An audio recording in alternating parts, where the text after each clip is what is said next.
right. Thank you, Spencer, for that wonderful intro. We appreciate that and all your hard work and making us look good here. All right, we're on the air. Yes, the world-renowned Soccer Matters at ESPN 97.5, presented by the Daspit Law Firm. The world-renowned producers in studio tonight, Guillermo. The world-renowned listeners, who are you? 3, 2, 1, here we go. Let's have a great show tonight here. All right, I want to first off do a shout-out to Marcus Phil, a Trinidad and Tobago ex-player, played professionally, coach, fully inundated in the game. He's been spreading the word about the show down in Florida and letting people know about it, and we found out, and we've kind of reached out to each other. He knows a number of the same people that I know from Trinidad and Tobago, amongst other pros. Sent me a list of guys that he's been kind of turning on to the show, and there's some very good names there, ex-MLS players. So thank you, Marcus, and hello to all the Soca Warrior friends. All right, thank you for tuning in. Streaming at ESPN975.com. You can listen to this show anywhere. We take your calls tonight, 713-780-3776, 713-780-ESPN. 22 years on the radio talking soccer.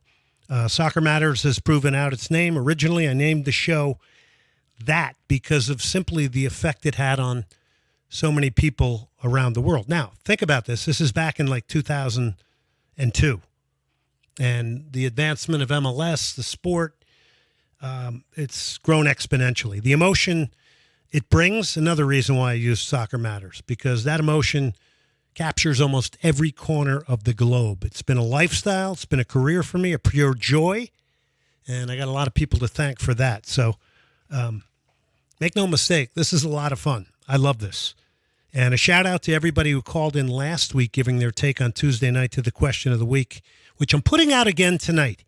And we're going to continue to do this and get testimony from different people. What does the World Cup coming to Houston mean to you? 713-780-3776. 713-780-ESPN. What does the World Cup mean to you? All right, here's something I got today from Joel. It means a lot. One, it will be the first time I'll be able to personally see a World Cup match. But also, more importantly for me is for my son, for my 12-year-old son to be able to watch these games live, to use it as a developmental tool, but also for him to understand what it means to be in a World Cup, to see your own country, to see the passion of other fans and cultures around the stadium. But most importantly is the memories that we'll have forever to be at NRG. And those are memories that I think will stick not only for me, but for my son and the rest of my family forever. I like that take. It's connecting it to youth. It's connecting it to the simple fact of never having been to a World Cup game. That's a big box to check. And to imagine that it's right in your own backyard, right? You can drive in from Pasadena. You can come in from Katy. You can come in from the east side of downtown. Some of the people over there can actually walk to the game that live near the stadium. I mean, the incredible thoughts of all the different combinations of things that this will bring from a soccer perspective. Yes, we know it's going to be like 7 Super Bowls. We're going to have people from all over the world. A ton of money is going to come into our market. Those are all beautiful things. But I'm leaning more towards your take from the soccer perspective of it. So take stock in what the sport means to you. Connect it to the World Cup. 713-780. What does the World Cup coming to Houston mean to you? Guillermo, what does it mean to you? So you've asked me this question before, and I narrowed it down to one word: opportunity. An opportunity of an absolute lifetime. An opportunity as a fan, as somebody that works in the industry, as somebody that just wants to experience something that they've dreamed of as a little kid. What an opportunity this is for me, for you, for everybody in the city of Houston. 100%. That's a great, quick, sharp take, right to the point, and that drills it down. All right. So again, call in tonight. Give us your take. 713-780-3776. The responses have been great. I love the way people are connecting it to the grassroots. Every single show up until the World Cup now, I'm going to be taking testimony from all kinds of people. Ex-pros.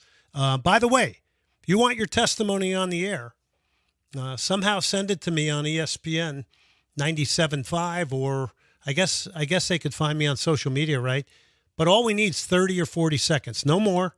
something right to the point, what it means to you.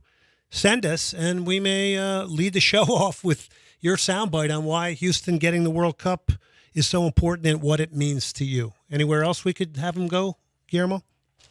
For sure, Twitter. If you're going to be sending us something, send it through Twitter, tweet at us, tag us, and so we can see it, and then maybe you get a lucky chance to be on the show. All right, here we go. Blue card. Are you kidding me? The blue card. And by the way, take notice of the music when we go to break tonight, because there is a little reference to the new blue card, which debuted and it has debuted in Wales. It's going to debut in the late summer in trials. Now, this would be an additional card to a yellow and a red. The blue card, you go off for 10 minutes. Your team plays down 10 men. You get a blue card with dissent towards officials, cynical fouls, which again is going to be very subjective, right? Cynical fouls, we see it every weekend. Some people say, oh, that's not a foul. Oh, my God, that's a horrible foul. That's stop threatening attacks. Cynical fouls that stop threatening attacks. Are you in favor of the blue card? 713-780-3776. You know, my first thought about this, and I'm still digesting it, so I haven't come to a final conclusion. My first thought about this, is this for better managing the game? Is this for the competitive spirit of the game and within the laws of the game? Guess it could be. Or is this for entertainment? Because let me tell you, an entertainment value is going to come with a blue card. People are going to go nuts. Coaches are going to go nuts. And in fact, you're going to be creating even more dissent. You will definitely have games changing, right? If somebody goes off for 10 minutes and a team's trying to close the game out by being aggressive and pressing, well, maybe all of a sudden they're going to drop into a low block, right, and defend deeper. So a lot of things could change here in 10 minutes, and it could lead to more entertainment. Nobody's going to know. It probably will in some cases. But is this too much? Now, it's going to be trialed in the summer. I think it's been trialed already in Wales. Do we want this? Do you want the blue card? Do you want more pressure on referees? Can we not deal with it with the yellow and red card? There's going to be more stoppage of play. I would imagine it's not going to be used very often. But is this too much? I mean, what's next? We go to 2 additional goals on the field, 1 on each sideline? So now we play with 4 goals? You got to take on this, Guillermo? Go for it. So trying to be devil's advocate, you could say that my thought process was this blue card could replace that late game second yellow that shouldn't be a red. Maybe it could be a replacement for that. That was my first thought when I saw about this. So just use a yellow and a red. Why do we need a third card? I mean, I think it puts more pressure on referees, potentially more stoppage of play. Remember, VAR was supposed to be used conservatively for big moments. Got a little out of hand. I think it's now been pulled back to the middle. There were times where it was just ridiculously over the top. And it totally killed the essence of why we love football and soccer, which is free-flowing, decision-making, a player's game. And the more and more of this stuff, it scares me. Now, here's the Italian referee, Pierluigi Collina. He's in on this. He says it's worked very well at the grassroots level. Well, I'd like to know what age they're doing that with, because if they're doing it with 12 and 14-year-olds, it's a little different with full-blown, hardened pros who are playing for big money.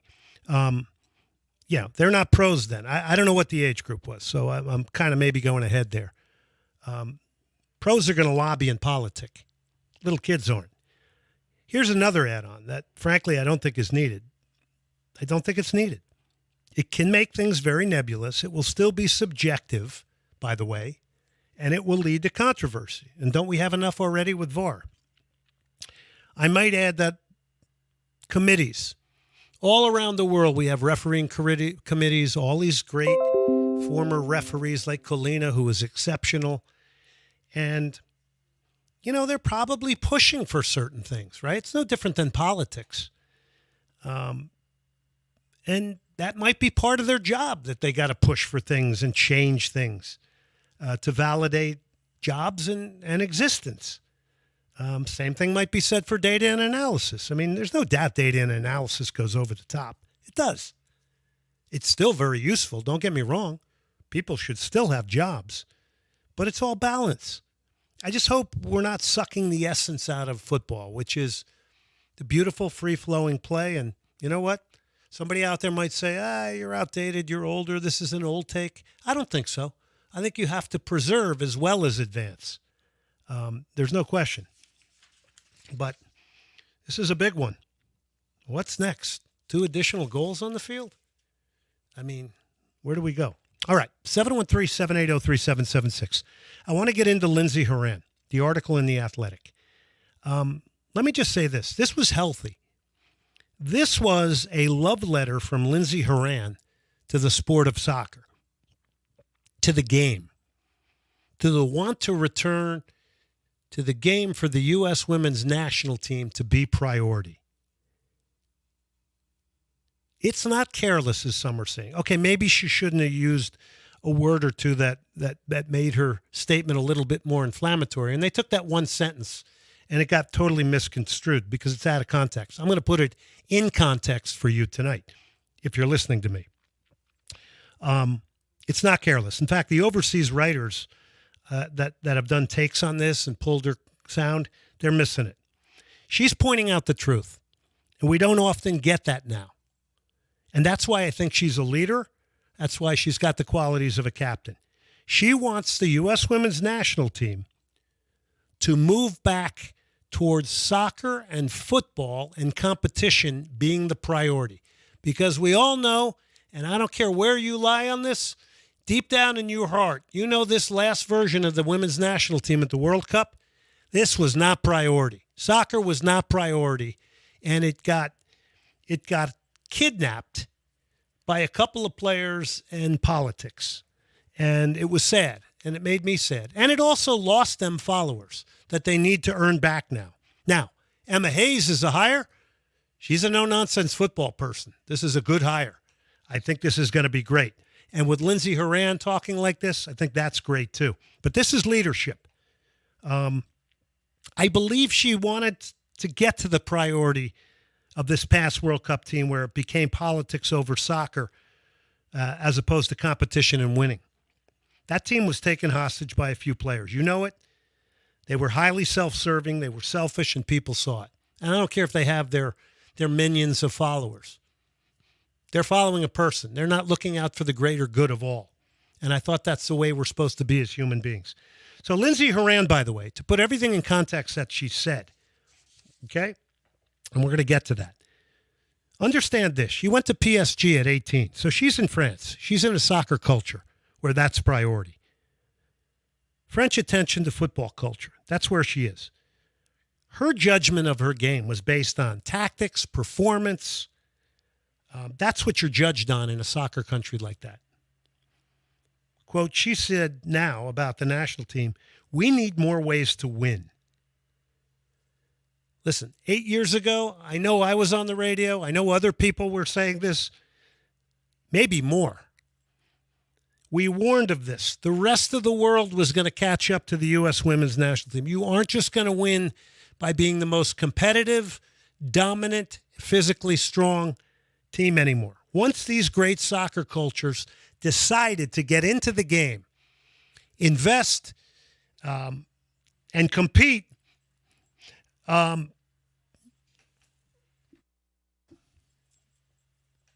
no. Got to finish this. We knew they would catch up with the U.S.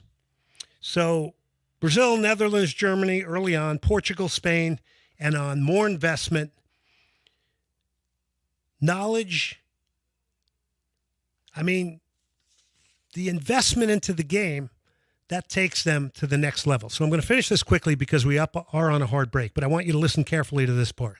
I found it funny that the article in The Athletic had someone write it telling us after the fact what Lindsey Horan may or may not have meant. They put out another article after. It was the stupidest thing ever. And I love The Athletic, don't get me wrong. Others pulled the article to make an attack on fans and making an attack on fans. Could women's national team fans be spoiled? She said U.S. soccer fans aren't smart. But in the context of, by the way, if U.S. soccer players say they are under the microscope, isn't that what you want? You want to be under the microscope. You want pressure. NWSL teams are dying for healthy pressure to grow the game and get people to buy tickets and come support them and up the kitty. So here's the key piece right here. Lindsey Horan brought it up that many viewers will take what a television commentator says with analysis at face value. She said, quote, and here's where the context comes in, instead of just taking a sentence and say, American soccer fans don't know the game. She said, quote, American soccer fans, most of them, she says, are smart. She says, they don't know the game, though. She goes on to that. They don't know the game. They don't understand, but it's getting better and better. I'm going to piss off some people, but the game is in the United States not knowledgeable. People are more and more knowledgeable. There's a balance. But so much of the time, people take commentators at face value, everything that she says. So she gives an example of her mother, and she says her mother, says it like this. She breaks into laughter. She says, my mom says Julie Foudy said you had a great game. And I'm here just going, I was blankety blank, meaning not very good, right? Quote, this is her again. From what I've heard, people understand my game more in France. A sense of my football, the way I play, she says. It is the French culture. Everyone watches football. People know football. Don't get butthurt by what Lindsey Horan said. I would say, look at that and say, this is a leader. This is someone who wants to tip the scale back to soccer being the priority. She said about the World Cup team, quote, you couldn't understand what it was like to be on that team. Priorities. I want professionalism. And then she went on to talk about the NWSL and the pre-match photos and the goofing around and the silliness. Maybe that's what American fans want. I don't know. But she said even her European teammates have been critical of that. They think it's strange to watch players joking around. Horan then said, we need to get back to football. And the author of the article never did ask the very important question of why football was not prioritized. That was avoided. And we all know it was politics and indulgent individuals. Why the national team was allowed to be injected with the poison of politics, I'll never know. It's sad because we love that national team no matter who played for it, as long as they gave 100%. We'll take a break. Soccer Matters, ESPN 97.5 on the Daspit Law Firm. All right, here's my ode to the blue card. This is Blue Monday by Foreigner. This is Soccer Matters on ESPN 97.5 and 92.5. Brought to you by the Daspit Law Firm. From the Veritex Community Bank Studios, here's Glenn Davis.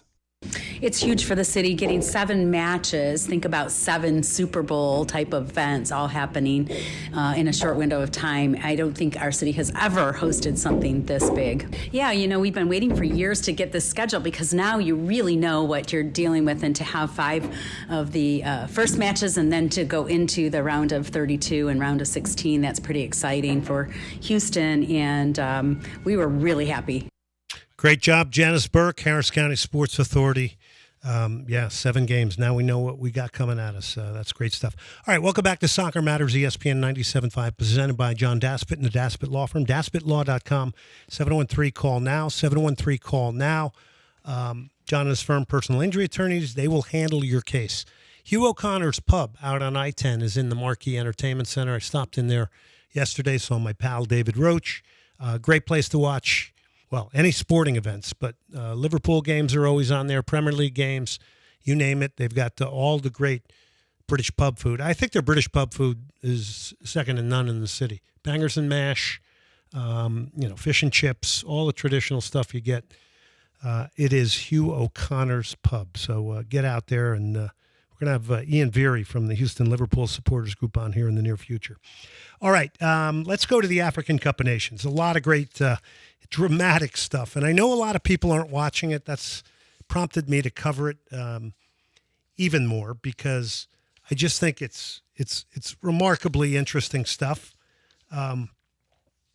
And from the perspective of, a World Cup, this is the World Cup of basically Africa. So let's start with the host nation, Ivory Coast. The Elephants were on the brink of elimination in the group stage to now a crazy, remarkable path to get to the final.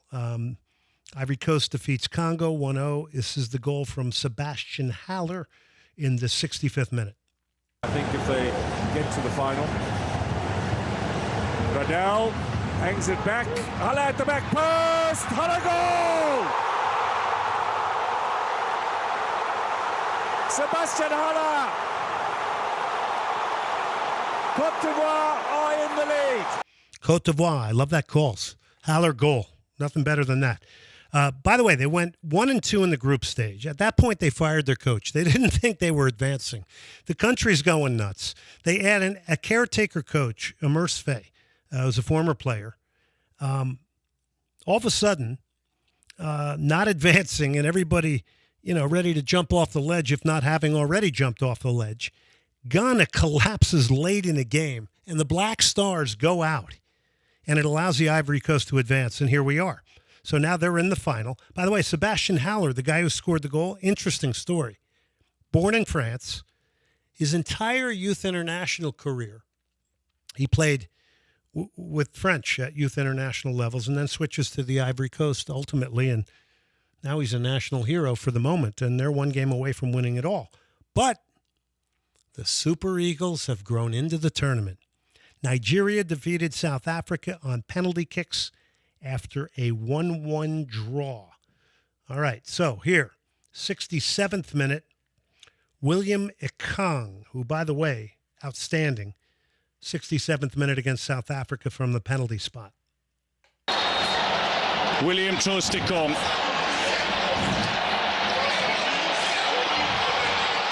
Straight down the middle and Nigeria lead. Stella Sublime, soaring Super Eagles. So they're trying to see it out, but guess what happens? South Africa, Teboho Mokoena, scores the equalizer. This comes literally in the 90th minute.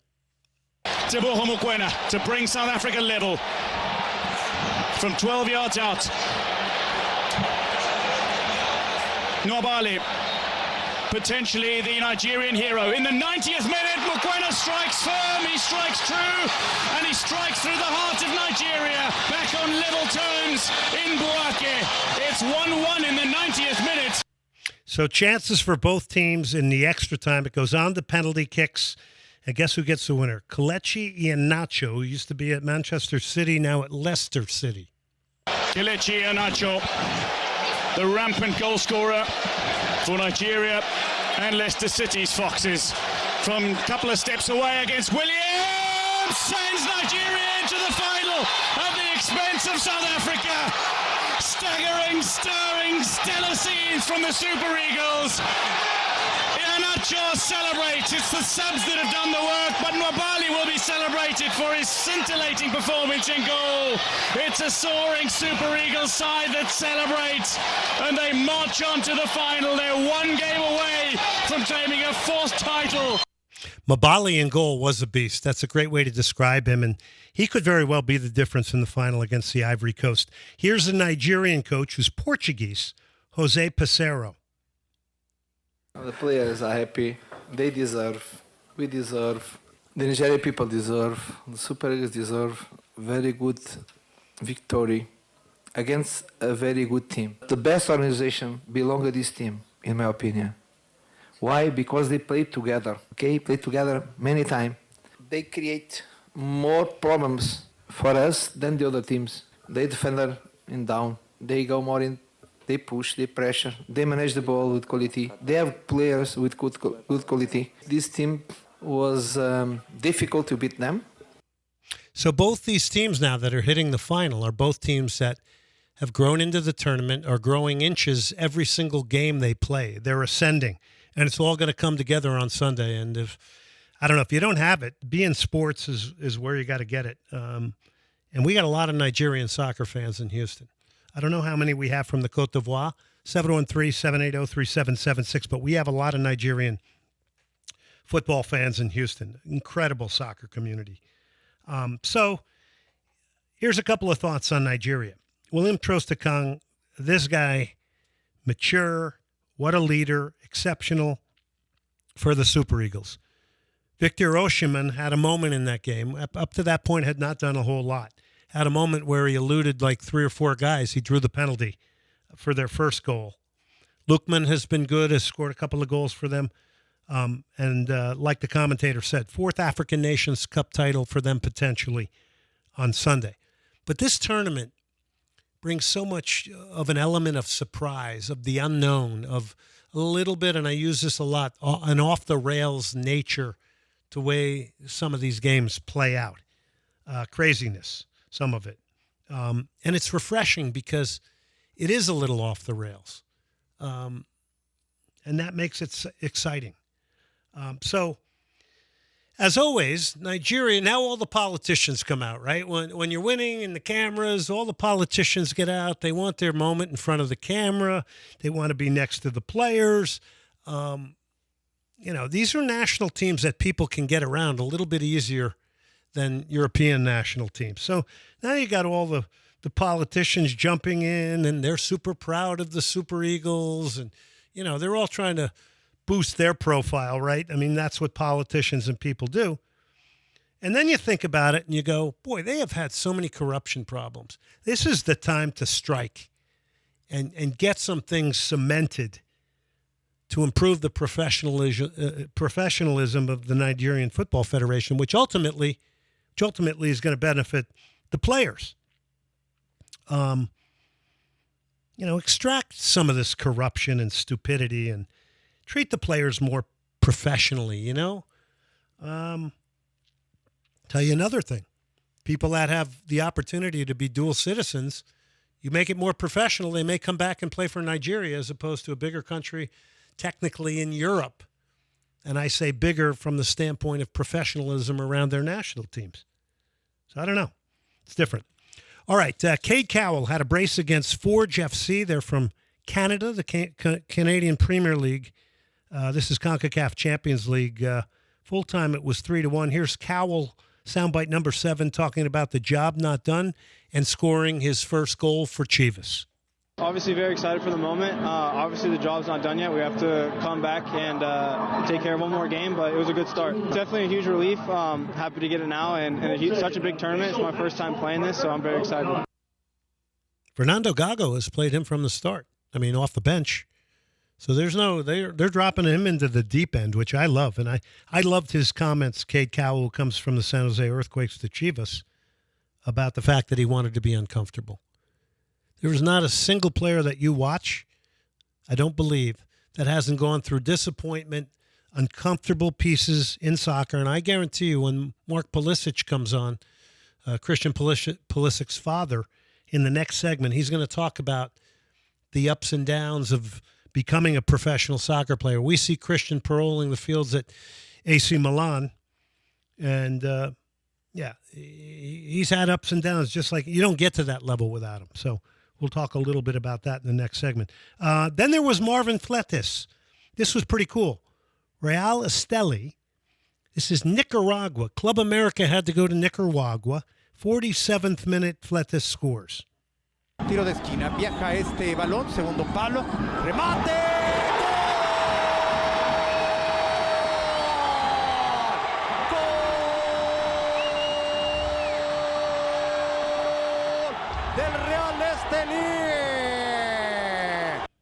So Real Esteli wins 2-1 against FC Televisa. Club America. Club America fans, I'm sorry. I apologize. Come on, we can have a little fun, can't we? People make fun of me all the time. So full-time 2-1. They're going back to Azteca. Now, there are people out there now throwing it out here. Oh, they could upset them in Azteca. Nah, ain't going to happen. Ain't going to happen. Does happen, I'll drink 2 shots of tequila on the air here next week, which would probably make the second part of this show pretty good or pretty bad.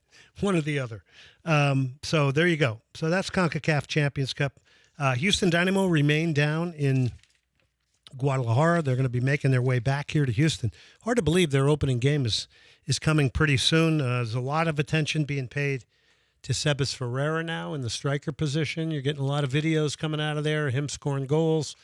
It is preseason.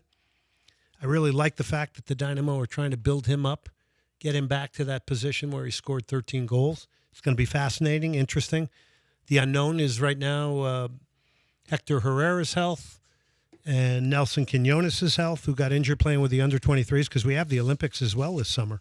So there's so much going on here when it comes to what's happening.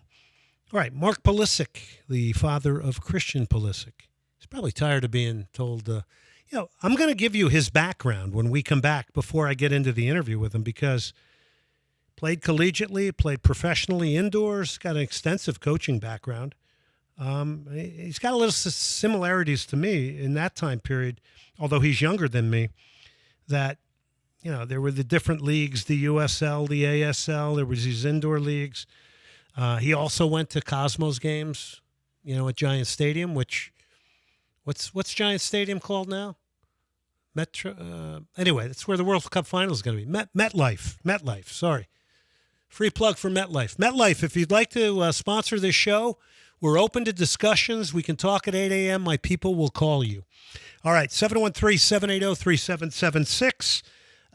Soccer Matters, ESPN 97.5, brought to you by John Daspit and the Daspit Law Firm. It's daspitlaw.com. Good friends at Cactus. I'm going to drop down there tomorrow, see my buddy Quinn. We got Rolling Stones coming April 28th. They're a great spot to get all your vinyl needs and CDs. Really cool store to go in. By the way, I'm going to tell Mark Pulisic this. I was in there, Guillermo, and saw a young guy with a Pulisic jersey on, and I stopped and talked with him, and he told me about how he loves Pulisic as the leader of the national team. Really cool stuff. All right, we'll take a break. Soccer Matters, ESPN 97.5. By the way, if you are watching and you see me in studio and you see this beautiful orange Soccer Matters T-shirt, well, you can purchase one for $20. All the proceeds to the 501c charity Snowdrop Foundation. Got some more news on that in the coming weeks as well. We'll take a break. Soccer Matters, ESPN 97.5, presented by the Daspit Law Firm. 97.5 and 92.5, brought to you by the Daspit Law Firm. From the Veritex Community Bank Studios, here's Glenn Davis. All right, welcome back to Soccer Matters on ESPN 97.5. By the way, the world tour for the Rolling Stones with two 80-year-old band members, Mick Jagger and Keith Richards, opens in Houston. How about that? Talking about shining the light on us. Yeah, we have the World Cup in 2026. We got Copa America this summer, and you get the start of the tour where the eyes of the world will be on that first performance. Anyway, Soccer Matters brought to you by John Daspit and the Daspit Law Firm, daspitlaw.com. 713-CALL now. John and his firm, personal injury attorneys. You want the best. Nobody wants to get in an accident, but if you do, it's the Daspit Law Firm, and they've helped bring soccer onto the airwaves. Now, before I bring our guest on, I do want you to learn a little bit about his background so I can get this context for you. Mark Pulisic is the father of Christian Pulisic. Of course, everybody knows who he is. U.S. International, Dortmund, Chelsea, AC Milan, and the Serie A, was just named the Player of the Month. Mark, his father, went to George Mason University, played under Gordon Bradley. Harrisburg Heat, indoor soccer professionally. He's done extensive coaching as well. Lebanon Valley, Harrisburg Islanders in the USL, Detroit Ignition, I believe he was the coach of the year there, Borussia Dortmund's Academy, Rochester Rhinos, Pittsburgh Riverhounds. He's tied very directly to Bob Lilly as well. So this is the context of the father of Christian, and I'm sure he's probably tired of being called the father of Christian. Actually, I don't think he is. Mark, thanks for coming on the show tonight. Yeah, thanks for having me. That's a pleasure. Yeah, I wanted to make sure people knew about your connection and, your lifelong love and commitment to the game of soccer, starting as a youth out on Long Island, leading up to a professional career and a coaching career. Maybe take us into that a little bit. Yeah, I always loved the game. My father introduced me to it growing up on Long Island, him being of Croatian descent. So just grew up playing the game, loved to play the game, and was fortunate enough to receive a scholarship at university and then continue professionally. Yeah, kind of those 10 years before MLS started in '96. So the indoor league was pretty big. Well, having myself played in the ASL and the AISA and the USL, I can say I could not retire with my riches after my career. Could you? No, I got you. You're right. Well, anyway, let's talk about the fact that you get back into coaching before we get into Christian. And listen, you spent a lot of time coaching and working at the craft here and at a lot of different levels. I did. I've taken some time off now recently, but always looking to try and get back into the game in some capacity. So, but yes, it's been a passion of mine. I spent my life coaching. Did so overseas, so I got a good bit of experience and some great opportunities that I took advantage of, and it's been great. Coaching, having run a youth club for 11 years, I always, even at this point, I say to myself, man, those were some of the greatest learning time periods for me, number one. But number two, I don't feel like anything I've ever been involved with since then has had the redeeming quality, right? When you see kids growing up and now they're coaching their kids, or they're a coach at Notre Dame or UConn, or they're playing in MLS. And just simply being a father, loving the sport. Yeah, for sure. I have some great relationships with players still that I keep in touch with, and there's nothing quite like it. Being able to mold some young people into not only good players but hopefully good people, and have some good lifelong relationships. Cosmos, Giant Stadium. My gut is you and I were probably at the same games, but you might have been 8 years younger than me. But you may have been at those games as well. That was highly influential for us guys on the East Coast, huh? Oh, for sure. I went to Giant Stadium all the time, and my family used to just pack up the station wagon and head out to East Rutherford for obviously a lot of the home games during the Cosmos existence there, and it's just a great out. We were very fortunate to see some of those players. It was just awesome. Yeah, the fact that where we were, and the fact that not that many people got to see Pelé as consistently as we did. So I was on the team, the Pennsylvania Stoners, the greatest soccer name in the history of professional soccer in this country. I remember it, yeah. Okay. Keystone State for all of you out there, all right? We weren't all high when we played, but we played the Cosmos in a closed-door scrimmage, and I'm just going to quickly tell this because I think you'll laugh, because you mentioned Vladislav Bogicevic, the great Yugoslavian midfielder. Yeah. So we're walking out to play this, and I happen to be next to him in the tunnel, and I'm a rookie, and he's smoking a cigarette as we walk onto the tunnel, and right before we hit the artificial turf, he takes a big drag, and he flicks it back, and I'm kind of like, oh, this is going to be interesting. I think we lost. You won't see that anymore nowadays. No, we lost 5-1. All right, let's get into Christian, because obviously your father, you've got exceptional work ethic, consistent training habits, passion for the game. This is passed on by father to son. Speak to me a little bit about that. Yeah, geez, I was my own player. Obviously, I'm a lot different than Christian is now. I grew up in a different time. So, definitely had some influence on him, and not only his ability with the ball, but just kind of molding him into the player, and helping him just really enjoy the game and have a passion for it, and understand that if you want to be, the best at something, or to excel at the highest level at something, it's just going to take a tremendous amount of work and perseverance and sacrifice.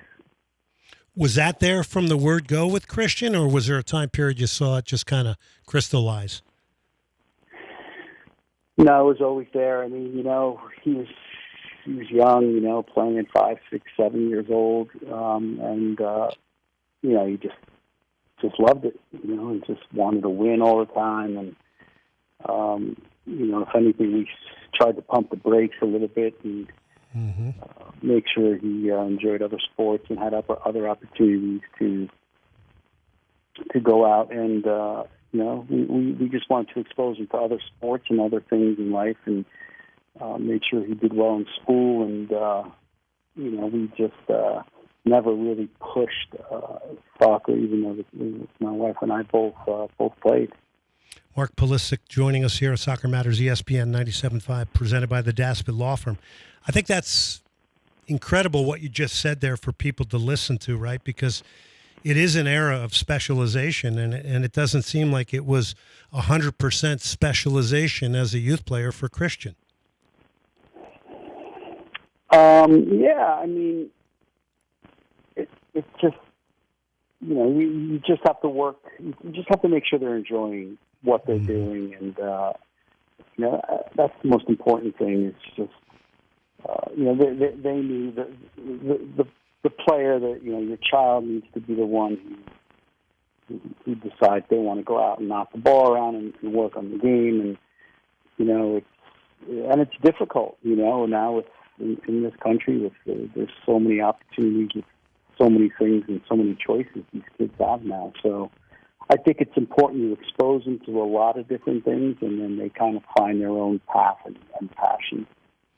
Mark, at what point do you look at your son and you go, okay, he's got something special here, we aim higher?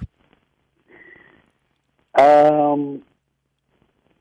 mean, I don't think we ever wanted to aim higher. I think, my wife and I saw him as a young athlete, and being able to run fast and have just natural gift of running and quickness and speed and agility. And, once we saw that combined with how much work he put in as a youngster with the ball at his feet, we definitely knew that he had something a bit special, and we just kind of helped to nurture that in any way we can, any way we could. So what's the chronology getting to Dortmund? Because, as we all know, the Bundesliga teams do like the American player. How does that all, come to fruition? How does that happen? And then the next thing you know, he's at Dortmund. Yeah, it's, it was a lot of sacrifice. I mean, he decided he had opportunities even younger, but at 15 going on 16, we sat him down and told him that there was an opportunity. He was scouted at basically U15, 14, 15 U.S. national team tournament in Turkey, I believe it was. And they saw him, and they, contacted us and said they'd love to have him in the academy. And, I made sure that they knew that I would have to go along and that I was leaving my work. So there had to be, some smart financial decisions and that I had to make, and I had to discuss with the club, and they agreed to a lot of different things. And we said, look, spoke with Christian and said, look, this is an opportunity to enjoy it and just go out and see how you compare. And he just took it and ran with it. It's we always told him if it doesn't work out, you have so many opportunities elsewhere. Come back, go to college. You can have good education, move on, play professionally in the United States. But playing in Europe was always something he, as a youngster, wanted to try. So we obviously supported him in that. And when he ended up going to Dortmund, he just took off, and coaches really helped him from the U17, U19, and then even before he got to U19, he was with the first team. So it just happened so quickly that he got his professional debut at 17. Unbelievable. Mark Pulisic joining us. By the way, I've called a game in Dortmund. It's unbelievable fans. Mark, there was a point when you were staying over there that you said, okay, it's time for me to fly. It's time to me to kind of pull away from being in and around my son in Dortmund. Tell me about that. Yeah, I stayed there, obviously being 15, 16, and then once he turned 17, I left, and so I was there for about a good year and a half, 2 years. I think it was a full 2 years. And then, he was playing regularly with the first team. He was becoming a man, so it was time for him to sink or swim. And, he needed to make decisions on his own, and whether they be correct decisions or decisions that he would, maybe learn from as he was moving along in the system there at Dortmund. And, we thought it was time to let him go, and it happened to work out perfectly. It was good timing, and he continued to excel. Yeah, I can only say this from an outsider standpoint. The way he carries himself is exceptional. I mean, the fact that he's the captain of the national team doesn't surprise me. Just the way he handles himself in interviews after running his tail off for 90 minutes and playing in highly emotional games, I just think it's phenomenal. It's such a great example. As I continue on, he goes to Chelsea, and like every pro athlete and everybody in life, there's some disappointment, there are challenges. Is there anything you can say about the time at Chelsea? It was a great step, and it was, for me, those 4 years at Chelsea were just fantastic for him. He learned, he did extremely well, and then he suffered a bit, with some injuries and continual changing of managers, and it just strengthened him as a player, as a human, and not everything went his way. And we always told him growing up, and it's going to be how you accept and how you deal with those challenges, those tough times, and how you can get through those. A lot of players try and go overseas. Some succeed, some don't. It's not for everyone.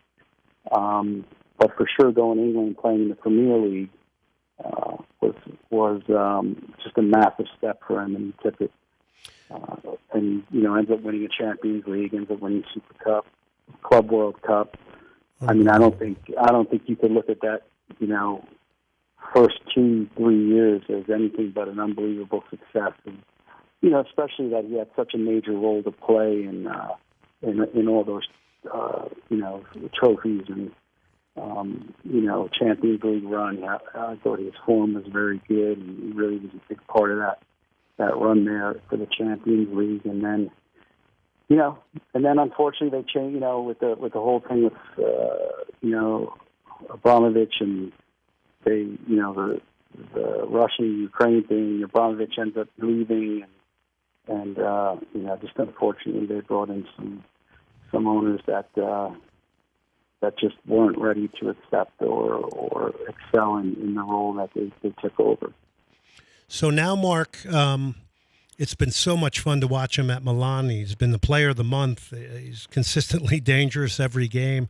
I think there's a lot of new Milan fans in the United States. In fact, I ran into one in a record store the other day with the last name Pulisic on there, and I started talking to him, and he's a young guy, and he's just such a fan of Christian and what he does and how he plays the game. But Stefano Pioli, it seems to me, has really given him a tremendous amount of confidence as well. Yeah, for sure. I mean, he went in there and, like any good coach, he looks at his, what his strengths are and puts him in a position to, to succeed, by just trusting him and believing in him and, allowing him to have a down day or a down training session, but believing in his ability to bounce back and then with that confidence, obviously, you get from the coach and, your willingness to try things and to kind of bring out all your repertoire of what you can do and not feel so restricted has definitely helped him. So it's definitely been a good, positive start. Well, Mark, listen, we got to wrap it up. We're up on a hard break. Listen, I want to thank you very much for doing this, not only doing it live and coming on tonight on an evening where you might be doing something else. I already bothered you on the golf course, right? So right. we won't do that again. But listen, this was an exceptional interview. Thank you so much. We appreciate it. All right. Thank you. Take care. All right. Mark Pulisic. Wow, that's some Really interesting stuff from the father of Christian Pulisic. That's going to do it tonight for us. Soccer Matters, ESPN 97.5, presented by the Daspit Law Firm. Get it at Spotify, Google, Apple. That's where the podcasts are, or ESPN975.com. Differing content over at YouTube Soccer Matters. We're trying to boost our numbers of subscribers, and all you got to do is click. Come on, go over there. Do me a favor, right? Do us a favor, because you know soccer matters. All right, until next Wednesday. We go Wednesday and Thursday next week. I'm Glenn Davis for Guillermo Lazo Romero, our producer. Remember, soccer matters.